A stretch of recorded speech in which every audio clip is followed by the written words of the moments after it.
If you've played a trading card game for any amount of time, you know there is no thrill greater than losing your apartment because you spent your rent on Dark Magician Girl nude altars. eBay, TCG Player, and free hot and sexy Orica.onion have given duelists the ability to blow their paycheck on just about any card they can imagine. But what if I don't want to sell my kidney for a playset of Magician's Souls? What will happen when the upcoming Maoist insurrection ends the use of paper currency and makes these tools unavailable? What if I built a competitive Yu-Gi-Oh deck from scratch using only 3 structure decks I bought on my way home from my unbearable 9 to 5? This is Structure Only Locals. So, if you pay attention to nothing else, pay attention to this. Here's the plan. Step 1, we're going to flag down our OTS, and failing that, maybe a GameStop, in order to get 3 copies of Shaddoll Showdown, the most recently released pre-constructed deck. Step 2, using the 120 cards we'll get from the set, we'll construct the most competitive deck we can manage, and Step 3, we'll dismantle capitalism. Sorry, reading the wrong list here. What I meant to say is we'll take our monstrosity to locals, put it through the 4-round gauntlet, and see if we can manage a reasonable record. I should mention that we will not be purchasing anything but sealed decks. This is an experiment to see how far we can go with only what we've got. If you're interested in seeing a Shaddoll list upgraded over the course of several months, check out Nyhmnim's channel in the coming months. I think you'll like what you see. The first of this 3-part Locals Live special begins now. Alright guys, so it is Wednesday evening, and I am preparing to begin my journey into Shaddollery. Now unfortunately, I'm gonna have to find the decks. Well, we found one. We called about 10 different GameStops, 4 different Walmarts, and a Target where a woman giggled at me when I asked if they sold Yu-Gi-Oh trading cards. Justified, by the way. Justified. But it turns out the reason this singular GameStop has them is because it is a nightmare to get to, and no one who's looking to flip the decks has been able to make the trek to Clifton yet. So I'm going to get some Burger King for the road and then do it.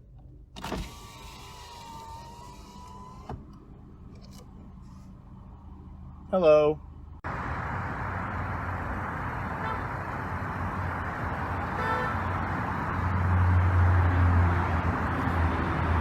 Doo-doo. So let's get into the first part of the video, ripping one of these bad boys open. Alright, and there it is, Structure Deck Shaddoll Showdown on my very normal mat I have with my own channel branding. You know, everyone has one of these.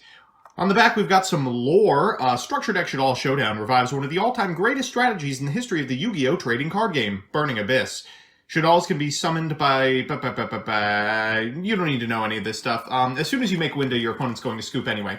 So let's tear into this sucker. And I'm doing a great job already. Just look at that tear job. That's it. There's nothing in there. We've got the beginner's guide. This is all the rules you will need in order to play the Yu-Gi-Oh card game. As you can tell, there's a lot about missing the timing, about the difference between activate and use, and of course, pole position rulings. We've got this paper mat, which I will be playing on at Locals, if only because it looks hilarious and has diagrams on the back. Does this actually, is this legal to play on? This seems like it's note-taking. Judge, my opponent can't use their playmat. It contains an ad for Dual Devastator. An irreplaceable source of information right here. Okay. And now let's check it out. We've got the Duel Links Field Center. Wow, look at that. Featuring characters that aren't even yet in Duel Links. Agami has been teased, but not spoiled. Something tells me there was a little bit of miscommunication between 2 different advertising teams here. And come on. Am I going to have to open this with my teeth on camera? There we go. Alright, so first, the best Shaddoll of them all. You know what I'm talking about. El Shaddoll Gristia. This card is basically going to be our super poly target for fire decks. Op Cologne, actually good. This card is the new Shaddoll Fusion. It's 2 Shaddoll monsters with different attributes. It has to be fusion summoned. Can't be destroyed by battle. That's awesome. And can target a face-up card on the field to negate its effects. Like all the Shaddolls, if it's sent to the graveyard, you can add a Shaddoll card from your deck or graveyard to your hand. Deck or graveyard. That's new. Next is Construct, and ooh, that is a nice-looking Construct. Wow. Yeah, this card was banned for like 15 formats before it finally came off, and with good reason. It's extremely powerful, recursive, and defined a format. Alright, let's look at these monsters. Shaddoll Chaos. You can flip, or you can special summon one Shaddoll monster from your hand in face-up or face-down defense position. Not necessary. If this card is sent to the graveyard by a card effect, you can send a Shaddoll monster from your hand to the graveyard, and monsters gain attack and defense. Despite the fact that this is a light monster, I think it's unlikely we're going to play it. Shaddoll Wendy. Now, this is an incredibly powerful card, and look at that foiling. It gets her eyes. Wow. Flip, you can special summon a Shaddoll monster from your deck in face-up or face-down defense position. Excellent. If this card is sent to the graveyard by a card effect, special a Shaddoll from your deck in face-down defense position. Just incredible. And it's a win target, which is necessary both for Apkallone and for Wendigo. And Nail Shaddoll Ariel, she's okay, but importantly, she has the ability to banish cards from the graveyard, which is something our deck is otherwise lacking. Another new card we have, Shaddoll Incarnation. Target a Shaddoll monster in your graveyard, special summon it in face-up or face-down defense position. It's a Call of the Haunted at worst. You can banish this card and one Shaddoll card from your graveyard, then activate one of these effects. Change a face-down monster you control to face-up defense position. Change a face-up monster you control to face-down defense position. You can only use one of those per turn and only once that turn. So, an extremely, extremely good card, and basically the backbone of a lot of the combos we're going to try and go through. Shaddoll Winda, honestly, our win condition against a lot of decks. A Dark Monster and a Shaddoll Monster, a fantastic super polymerization target. Must be fusion summoned, can't be destroyed by an opponent's card effects. Each player can only special once while this card is on the field. Extremely hard to remove, especially with only one special summon. And finally, Shaddoll Sheki Naga. This is a Shaddoll monster and an Earth monster, and it can negate effects if you send Shaddoll cards from your hand to the graveyard. So, feeling pretty good about a majority of these. I think the only card we've looked at so far that we are absolutely not going to be playing is Shaddoll Chaos. Shaddoll Fusion, and wow, that's a nice print. Woo! Fusion a Shaddoll monster from your extra deck using monsters in your hand or field as fusion material. If your opponent contains a monster that was special from the extra deck, it's a Shaddoll Fusion. You can send monsters from your deck instead as material. Our Shaddolls, we've got Falco. This card, when flipped, specials a Shaddoll from the graveyard, except Shaddoll Falco. Back in the day, you would summon back Construct with this, and your opponent wouldn't be able to out it. If it's sent to the graveyard by a card effect, you can special it in face-down defense. Shaddoll Hedgehog, extremely important these days, because it adds a Shaddoll spell or trap from your deck to your hand if you set it, and if it's sent to the graveyard, you add a monster from your deck to your hand. Squamata, its flip effect targets a monster on the field and destroys it, but most importantly, when it's sent to the graveyard, you can send another Shaddoll. Shaddoll Dragon, its flip effect bounces cards your opponent controls, and if it's sent to the graveyard by a card effect, you can destroy spells and traps. Beast, if it flips, which it honestly won't very often, it's 5 stars, you draw 2 cards, then discard a card, and if it's sent to the graveyard by a card effect, you draw 1. Hound, you can target a Shaddoll card in your graveyard, add it to your hand, and if it's sent to the graveyard by a card effect, target a monster on the field, change its battle position. This card's not good. We're not going to play it. Zephranaga. If this card is Pendulum Summoned or sent to the graveyard, you can target a card in either Pendulum Zone, return it to the hand. We'll consider it for the side deck, but honestly, I don't think it's going to see play. Same goes for Zephyr Core. If it's Pendulum Summoned or sent to the graveyard, you can target a Zephyr card in your Pendulum Zone, except Shaddoll Zephyr Core, special summon it. That only targets Zephranaga, I believe, so that's a hard no. Blackluster Soldier, Envoy at the beginning, and wow, nice to have this in an affordable print. Can't be normal summoned or sent, must be special summoned from your hand by banishing a light and a dark monster from the graveyard. Once per turn, you can either banish a card your opponent controls, or if it destroys an opponent's monster by battle, it can make a second attack in a row. Now, this is a pretty slow card by today's standards, but importantly, our deck is going to be less powerful than all of our opponents, so it's important we play extremely high-impact cards like this in order to make up the difference between decks and end games before advantage comes into play. Lava Golem's going to be fantastic in the side deck. Can't be normal summoned or set, must be special summoned by attributing 2 monsters your opponent controls, and you can't normal or set. The turn you special summon this card, that's fine. We aim to just activate Shaddoll Fusion. Dad. Wow, Dad's in this too. Remember when this card was $300? I do. Has to be special summoned by having exactly 3 darks in the graveyard. You can banish a dark and target 1 card in the field, destroy the target. We'll consider this card, but honestly, it's probably a little too inconsistent. Fairy Tale Sleeper, here we have finally made it to the unplayables. You can special a monster from your hand, and when your opponent activates a normal spell or trap, you can tribute a monster. The activated effect becomes change 1 face-up monster your opponent controls to face-down defense position. Not particularly good. Maybe there's some scenarios where we want to board it, but I kind of doubt it. Trick Clown is going to be our light target of choice. If this card is sent to the graveyard, you can target a Performage monster in your graveyard, like him. Special summon it, and its attack and defense becomes 0, then take 1,000. You can only activate this effect once per turn. Armageddon Knight. Wow. This card's at 1, so we're only going to be playing the singleton copy, but when you normal summon him, you get to send a dark monster from your deck to the graveyard. Felis, pretty good card. Can't be normal summoned or set, has to be special summoned by a card effect. If it's sent from your deck to the graveyard by a monster effect, it's special summoned. You contribute this card, then target a monster your opponent controls, destroy it, then send the top 3 cards of your deck to the graveyard. It's strong, but not really in this strategy. Electromagnetic Turtle. I will consider playing this. During your opponent's battle phase, you can banish this card from your graveyard, end it. You can only use this effect of Electromagnetic Turtle once per turn. Mathematician, our target for Shekanaga, and a lot of our starter cards. When this card's normal summoned, you can send a level 4 or lower monster from your deck to the graveyard, and when it's destroyed by battle, you can draw a card. Curry Bandit, this is a card that's a little past its prime, if I'm being completely honest with you. During the end phase, if you normal summon this card, you contribute it, excavate the top 5 cards of your deck, add a spell or trap to your hand, and send the remaining ones to the graveyard. There was a time when this was an extremely powerful card, but that time has long gone. And Parapara Cerberus, if you take damage by battle or an opponent's card effect while this card is in the graveyard, banish it from the graveyard, then target a card on the field, destroy it. Happens in the damage step, but unfortunately it's extremely telegraphed, and the Earth typing isn't doing it any favors when we almost always want to be sending Mathematician for Shekanaga regardless. Curse of the Shadow Prison. I've actually never seen this card. It's a field spell. Each time a Shaddoll monster is sent to the graveyard by a card effect, place a Spellstone counter on this card.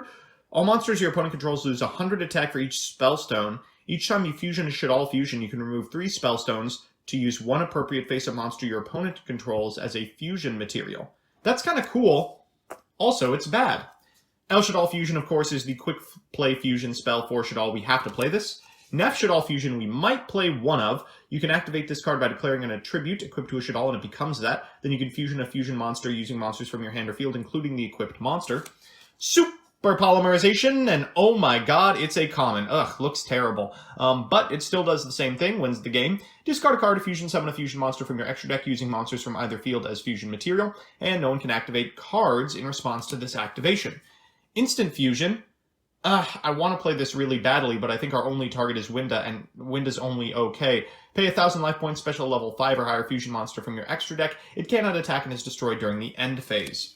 Allure of Darkness, an incredibly powerful draw spell that is like $4 for a common, so hello, focus please. I know it can't because the card is so dark. Allure, there we go. Nope. Back in. There we go. And gone. Okay, it draws 2 and then it banishes 1. Foolish Burial needs no introduction, sends a monster from your deck to the graveyard. Living Fossil needs an introduction. It's an Isolde equip, it's not particularly good. Pot of Avarice we might play. I don't think it's very likely in the modern metagame we're going to end up in a scenario where we need to activate the Hitler pot, but, you know, it's possible, and this card is at 1, so it would be kind of nice to check it out. Twin Twister, ooh, this is at least going in the side deck. I mean, just love to have more reprints of this card. Just one of the most powerful, incredible spells of the last, like, 4 or 5 years, and always excited to see it coming out in product. Shaddoll Core we will play one of. You can special it as an effect monster, and it can be substituted as a fusion material that lists an attribute. And if it's sent to the graveyard by card effect, you can target a Shaddoll spell or trap and put it in your hand. Sinister Shadow Games was once extremely powerful. It sends a Shaddoll from your deck to the graveyard, then changes face-down defense position Shaddoll monsters to face-up, but it's a little too slow now. Pure Shaddoll Aeon targets a Shaddoll monster you control, sends a Shaddoll card from your hand to the graveyard, and if you do, the targeted monster gains 1,000 attack and defense, and is changed to face-down defense position during the end phase. We're not playing that. Lost Wind, this card negates the effects of special summoned monsters. It's pretty strong, it's recursive, it sets itself. It doesn't necessarily interact with Shaddoll in any particularly meaningful way. Focus, please. There we go. And so, another really dark-arted card. So it's going to be kind of difficult for me to justify its inclusion in the main. But it's so strong, it'll probably find a home somewhere. Unending Nightmare. You can pay 1,000, then target a face-up spell or trap on the field, destroy it. We will be boarding this. Necrofusion. Nope. Subterror Succession. I mean, this is cute. When you flip this card, you can start cycling flip monsters, but really, really slow. Definitely not good enough to see play in the deck, and unfortunately is relegated to Trinity format in terms of playability. Finally, we've got Wendigo, which is a Shaddoll and a Wind. It has to be fusioned, and can target a monster you control. This turn it can't be destroyed by battle with an opponent's special summoned monster. You can only use this effect once per turn, and if it's sent to the graveyard, target a Shaddoll, add it to your hand. Anoilidus, which is the water one. It can be fusion summoned. Neither player can special summon monsters from the hand or graveyard using spell or trap effects. And if it's sent to the graveyard, you can target a Shaddoll spell or trap in your graveyard, add it to your hand. Probably worth including, just because we're going to be on both Super Polymerization and at least one copy of Ariel. And Shaddoll Construct. Remember, when you're registering decks, to differentiate between this and El Shaddoll Construct, 2 flip monsters. During your main phase, you can fusion a Shaddoll Fusion from your extra, using monsters from your hand or field as fusion material. This card's incredible. If it's in your graveyard, you can send a Shaddoll card from your hand or face up to the field to the graveyard, then special summon this card. The only problem is its arrows are terrible. It's much better in the list where it has, like downward pointing arrows and you can summon it second, but unfortunately this is the only link we are allotted. So that's that. Now let's see what we can put together with these. So we've been staring at these cards for about an hour, and I think I've come up with a list that should be locals competitive. At this point, we are fully decked out in Shaddoll swag. Look at this mat. Oh, it's cheap. Oh my gosh. I can't wait to rep this at locals. Completely flimsy, just laminated paper here. It's, raising up, but it goes very nicely with the overall aesthetic of my wrinkled bed sheets. Remember, folks, when doing laundry, always use a de-wrinkling solution so you don't look like a disgusting bachelor like me. I gotta get some gain on here. Anyway, let's get into the deck profile. We'll start with the extra deck because, well, that's the easiest place to start. We're kind of limited in terms of what we can play, and as a result, I think this is close to, if not the most optimal you can make the extra, given your constraints. We're beginning with 3 of Bay herself. I'm talking about El Shaddoll Construct. This card is incredible. It is not only your biggest removal spell for your opponent's monsters, it is also your win condition. You're aiming to deal big damage with this card, provided you have additional arrows, and multiple copies. And you can also use things like El Shaddoll Fusion in battle phase to get an El Shaddoll Construct that has already gotten advantage by eating one of your opponent's monsters into the graveyard to grab you more advantage while dealing damage to your opponent's life points with something like our next card, El Shaddoll Akpolone. Apcolone? I hope I'm saying that right. This card is incredible. It negates a face-up card on the field, which is something that, unfortunately, Shaddoll, to this point in time, was severely lacking, but additionally, it requires 2 Shaddoll monsters with different attributes. One of the big minuses to extremely powerful new cards like Shaddoll Windy and Ariel is that, unfortunately, they just don't have a dark typing. This means you're not able to use them for a lot of the extremely powerful Shaddoll fusions. As a result, you need a target like Apcolone in your extra deck if you aim to make full use of their effects. Next is El Shaddoll Winda. This should surprise no one. We're at 3 copies. This is the floodgate that's currently kind of defining the format in TCG. It prevents your opponent from special summoning, while a lot of these other Shaddolls are aiming to grind your opponent out of resources. This one is aiming to dead most of the resources in their hand by preventing them from special summoning in the first place. Extremely powerful card, necessary to prevent your opponent from popping off, and that's why we're playing it at 3.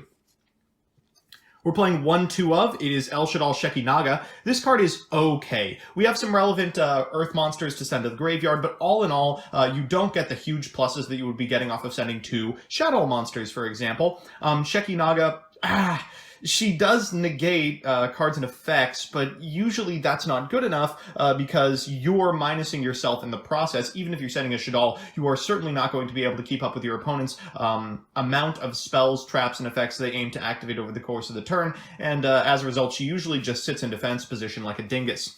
For 1-ofs, we're playing Grista, Anoilidus, and Wendigo, mostly as super polymerization targets. They require a Shaddoll monster and one of their individual typing. So if your opponent's on a water deck, for example, you really want the Anoilidus. Importantly, we can make these 2. I don't think we actually have a way to make Grista outside of super polymerization, but with Salamangreat everywhere, we should be completely prepared to find a lot of fire monsters. And finally, our 1 copy of Shaddoll Construct. This card is actually really, really good. It's made with 2 flip monsters, and during your main phase, you can fusion a Shaddoll Fusion monster with this by using its effect, using monsters from your hand or field as fusion material, and that, of course, can include this card. If it's in the graveyard, you can send a Shaddoll card from your hand or face up from the field to the graveyard, and if you do, special summon this card. Now, importantly, that's part of an effect, so it will trigger Shaddoll effects, and because she wasn't special from the extra, you can put her necessarily in something like the middle main monster zone, freeing up these 2 slots for additional Shaddoll Fusion monsters. We're only playing 1 because she's accessible from the graveyard, but this is an incredibly powerful card you simply can't cut. Next are the monsters. We are on 3 copies of Shaddoll Windy. I see a lot of people shaving this to 1 or 2, and I don't really understand why. I mean, you're just going to have to make peace with the fact that your opponent is playing a deck with new cards and you are not. Shaddoll Windy is an incredibly powerful card, albeit a little bit slow and with a kind of awkward typing, but Apkallone does more than enough in freeing up her as a potential send. Next is Shaddoll Squamata. We're playing 3 of this card. This should surprise no one. Squamata, when it's sent to the graveyard, as it usually is, sends an additional Shaddoll, incredibly important for fueling your graveyard for future turns, and more importantly, accessing any of your individual one-of Shaddolls without having to, actually find them. Next is 3 copies of Shaddoll Hedgehog. I've seen a lot of people play this at 2 as well. I just don't think the deck is consistent enough to forego 3 copies. You've seen people in YCSs setting a Shaddoll Hedgehog and passing and winning the game from it. I think especially in Game 1 this can catch a lot of people off guard, but even the graveyard effect is pretty good. It adds a Shaddoll monster from your deck to your hand, and we really do need them a lot of the time because we don't have a lot of the same power cards that the TCG version of this deck, the Invoked version, does. We'll need all of the fusion material possible. Next, we're on 2 copies of Beast. This is pretty standard in terms of Shaddoll ratios. You want to be drawing cards as much as possible. 2 means you'll be able to draw 2 of them over the course of the game by individual sends for something like a Winda, or as the extraneous Shaddoll for something like a Construct. Shaddoll Dragon we are playing at 1, extremely powerful when you access it, not necessary in every matchup, and as a result, no need to put more than 1 copy in the main deck. 1 Shaddoll Falco, lo, how the mighty have fallen. I remember when you had to play this card at 3 because you could recur Shaddoll Construct. How powerful is that? Unfortunately, that's nowhere near as good as it used to be. As a result, we're only playing 1 because effectively we can loop him forever if we're managing our activations correctly, but really slow when compared to today's caliber of monster. We've got 1 Nail Shaddoll Ariel. There's some pretty serious combos you can do with this, but basically everything in the game right now requires monsters in the graveyard, and the ability to banish them at any given point is important. She is not a dark monster, but that's fine because, of course, we have Apkallone. That's the end of our Shaddoll monsters. After this, we're going to be looking at the cards that send from the deck to the graveyard. We've got 1 copy of Armageddon Knight. Unfortunately, it's limited, and you could only play 1 copy total, otherwise we'd be on more. And 3 copies of Mathematician. Mathematician is incredibly strong. It allows you to send a level 4 or lower monster from your deck to the graveyard when it's normal summoned. It's an Earth for Shekinaga, and when it's destroyed by battle, which, unfortunately, because your deck is slow, it will be, you get to draw a card. It's pretty good, and pretty good is good enough when we're playing a deck like this. Additionally, we're on Pero Cerberus as an Earth Send from deck. This card's not particularly good, but probably gets the job done in a hand where we don't need to be sending an additional card off of Mathematician in order to ensure we have enough material for a Shaddoll summon. We can send a Pero for later in the game. It is a pretty good send for Shekinaga with the Shaddoll Fusion because sending Mathematician does absolutely nothing. I think it's worth 1 copy. We're on 1 EMT as well, Electromagnetic Turtle, a light monster, the most important typing in the game to have because Shaddoll Construct is your most powerful monster. Electromagnetic Turtle can blank battle phases, which is really important because it means on your turn you can use your normal summon to make something like a Shaddoll Construct and then pop off with her by returning her to the field, by tributing Shaddoll monsters, etc., etc. Getting an extra turn by way of a fog is usually lights out. And finally, 1 copy of Perform Age Trick Clown. I've seen a lot of people on 3, and I think they're forgetting that this isn't the TCG build of the deck. The reason that Perform Age Trick Clown is so unbelievably powerful in the TCG version is you can immediately link it away because it represents 2 link material. The first from its send to the graveyard, and the second for the Reborn. Even if you activate something like a Shaddoll Fusion and it goes to the graveyard, it is Reborn, it's still 1 piece of link material. You can easily link it and something like a Construct off to pop off with your invoked monsters or your generic fusions or Cloth Heap, etc., etc., etc. Those cards aren't in the structure deck. So, what gives? The best you're going to be able to do with it is make 2 constructs over the course of the turn, which is fine, but not upsettingly powerful. It isn't even relevant material for Shaddoll Construct, so I don't know.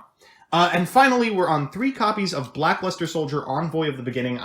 Obviously, you won't be able to activate all 3 over the course of the game. I really doubt you will. But because Construct does usually kind of rot in the graveyard after activation, it's important to be able to follow up a play in which your opponent wipes your board with a potential OTK. Remember, our deck is less powerful than basically everything in the metagame. And as a result, we're going to be having to close out games as quickly as possible. This is a card that allows us to do that. It's easily accessible. It's at 3. I don't see a reason not to play it there.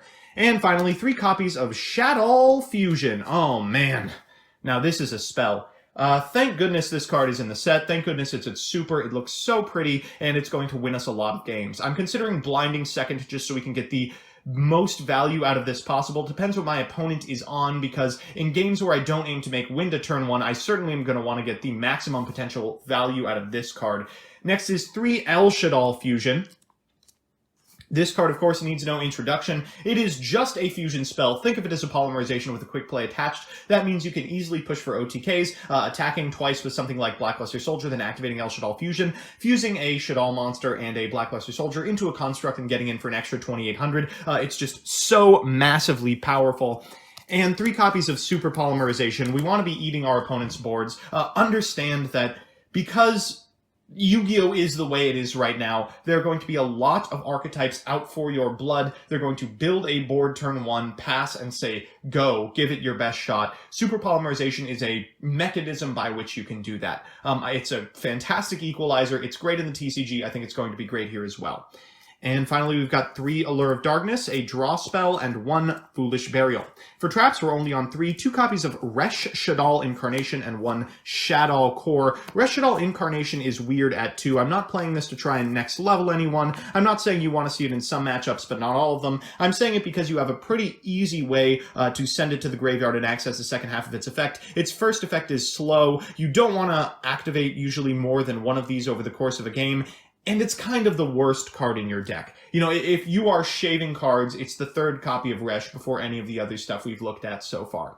So that's 40 cards total. The absolute minimum we can be playing. I think this is consistent. I think it's powerful, and I'm excited to give it a shot. Before we go, though, let's take a look at the side deck. While there's not a ton of options based on what we have, there is actually a pretty competent sideboard plan based on what's in these starter decks. We're going to start with the monsters. We're on 3 Lava Golem. Now, I'm incredibly happy that they put this card in the list. I mean, one thing that side decks are usually lacking, especially if they're built out of the box like this one, is a way to deal with established boards, and Lava Golem is a great one. You don't really need your normal summon in Shaddoll. While it's great to normal something like a Mathematician, you can fire a Shaddoll Fusion and win just the same. Lava Golem can be run over by Construct extremely easily. It deals damage to your opponent's life points, which wins in time, and most importantly, cleans up those problematic monsters like Trigate Magician and Spiral Sleeper that would otherwise give you huge headaches. 3 Twin Twister, a conditionally extremely powerful card. Of course, you don't want it in every matchup, but in the matchups you do want it, you really want it. This card's absolutely incredible. It allows you to discard a card to destroy up to 2 spell and trap cards on the field, clearing the back row for massive Shaddoll plays. We're on 3 copies of Unending Nightmare, another really powerful sideboard option they've given us. This has a lot of utility against decks like Mystic Mine that will try to stop your play by basically just firing a singular card and saying, if you don't have the negate, you have lost. It's a way out of that matchup, and it's a way out of a bunch of other really, really powerful individual field spells and continuous spells that plague the format. Next, we're on 3 copies of Lost Wind. This is a little bit of a suspect inclusion, but again, we're working with what we have. Lost Wind comes in against decks that do a lot of special summoning and have must-resolve monster effects. I'm thinking stuff like Hero. Think how good Lost Wind is on the play against something like a Cross Crusader, for example. It's also great insurance because Shaddoll Winda can't be destroyed by card effects. Usually your opponent is going to try to run it over. If they've used their 1 special summon on a monster with more than 2200 attack, you can just Lost Wind in the damage step, protect your monster, and blow them out on your next turn. And finally, we're on 2 additional copies of Ariel, in case your opponent is playing a deck that really needs cards in the graveyard, and 1 additional copy of Shaddoll Dragon if they're on a deck that needs spells and traps. Right. That's it. I'm extremely happy with how this turned out. I'm excited to take it to locals this weekend, and I'm more than happy to show you the results in the coming 2 weeks. Well, I'm going to work on mastering the flip summon. I hope you'll return next week to see part 2 of our 3-part adventure.